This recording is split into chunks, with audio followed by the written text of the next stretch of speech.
এই বাংলাদেশের মানুষ তো আর কিছুদিন পর দেউলিয়া হয়ে যাবে। কারণ এই দেশে সর্বপ্রথম সংকট হয়েছে তেলের, এবং এই তেলের প্রভাব আস্তে আস্তে কৃষক থেকে দেশের সর্বস্তরের জনগণের কাছে কিন্তু পৌঁছে গিয়েছে। মোটর সাইকেলের বিরাট লাইন, পাওয়ার টিলার, ট্রাক্টর, মেশিনের ঢঙের লাইন, মানুষের মৃত্যুবরণ করছে সেখানে, এবং সেই সাথে এখন শুরু হয়েছে বিদ্যুতের ঘাটতি। কিছুদিন আগে পাম্প ছিল কিন্তু বাংলাদেশে তেল ছিল না। এখন বাংলাদেশে কারেন্টের লাইন আছে, তার আছে, সবকিছু আছে, খাম্বা আছে, কিন্তু বিদ্যুৎ নাই ঘরে ঘরে।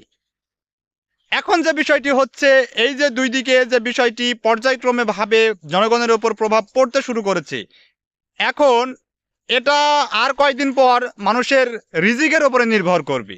কেন বলছি? কারণ আর কয়েকদিন পর মানুষ খাবার খেতে পারবে না।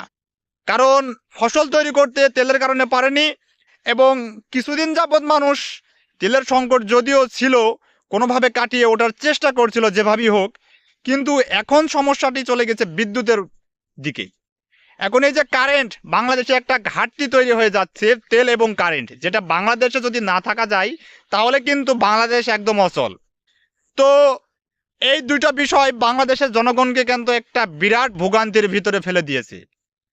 তো এখন যে মূল বিষয়টি হচ্ছে, কিছুদিন পর মানুষ কিন্তু খাবার পাবে না। কেন পাবে না? মানুষ খাবার উৎপাদন করতে পারবে না। কেন পারবে না?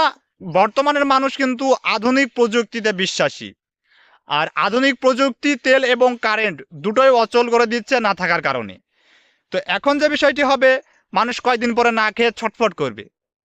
যারা হয়তো যাদের পরিবারে খাবার আছে, সামর্থ্য আছে, যারা মজুত করে রাখতে পেরেছে তারা খেতে পারবে। অযথা যারা খাবার রাখতে পারবে না মজুত করে, এবং যাদের সেরকম সামর্থ্য নেই, তারা কিন্তু না খেয়ে রাস্তায় মারা পড়বে কুকুর বিড়ালের মতো। তো এই সরকার কি করছে? দেশের জনগণ যদি এত অস্বস্তিতে এবং এত দুর্ভোগের ভিতরে যদি ভুগতে হয়, সরকার কোনো পদক্ষেপ কেন নিচ্ছে না? আর জনগণ কেন এই বিষয়টিকে একটু ভেবেচিন্তে দেখছে না যে আস্তে আস্তে কিন্তু বাংলাদেশের মানুষের উপরের চাপ বৃদ্ধি করা হচ্ছে? একটু আগে আমি একটা সংবাদ শুনলাম যে শুধু গ্রামের মানুষের উপরে কারেন্টের যে বিদ্যুতের যে ঘাটতিটা, এদের উপরে লোডশেডিং দেওয়া হচ্ছে, শুধু তাদের উপর দেওয়া হবে না, এখন পর্যায়ক্রমভাবে শহরেও কিন্তু এগুলো করা হবে। তাহলে শহরের যে মিল কারখানা, গার্মেন্টস ফ্যাক্টরি, বাড়িঘরগুলো, অফিস আদালত আছে, সেগুলোও কিন্তু বন্ধ থাকবে। মানুষ সেখানেও কিন্তু সঠিকভাবে কাজ করতে পারবে না এখন।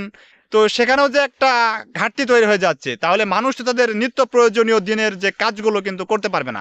যেমন ধরেন, আমি যদি বলি আমি একজন ট্রাক্টর ব্যবসায়ী, ছোটোখাটো ব্যবসায়িক, আমি কিন্তু তেলের পর্যাপ্ত ঘাটতির কারণে মানুষকে তাদের সঠিকভাবে কাজগুলো করে দিতে পারছি না, যার কারণে প্রত্যেকটি মানুষ আমি দেখছি, আমি একদম মাঠ পর্যায়ে আছি, মানুষ কিন্তু ফসল তৈরি করতে পারছে না। অনেকে চাষ না করে দেওয়ার কারণে অনেকে জমি পড়ে থাকছে, ফসল তৈরি হচ্ছে না।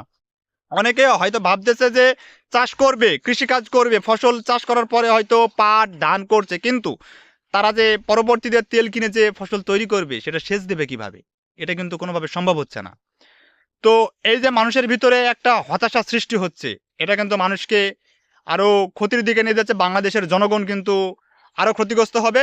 এক পর্যায়ে মানুষ না খেয়ে রাস্তায় কুকুর বেড়ালের মতো মারা যাবে। এটাই বাস্তব কথা।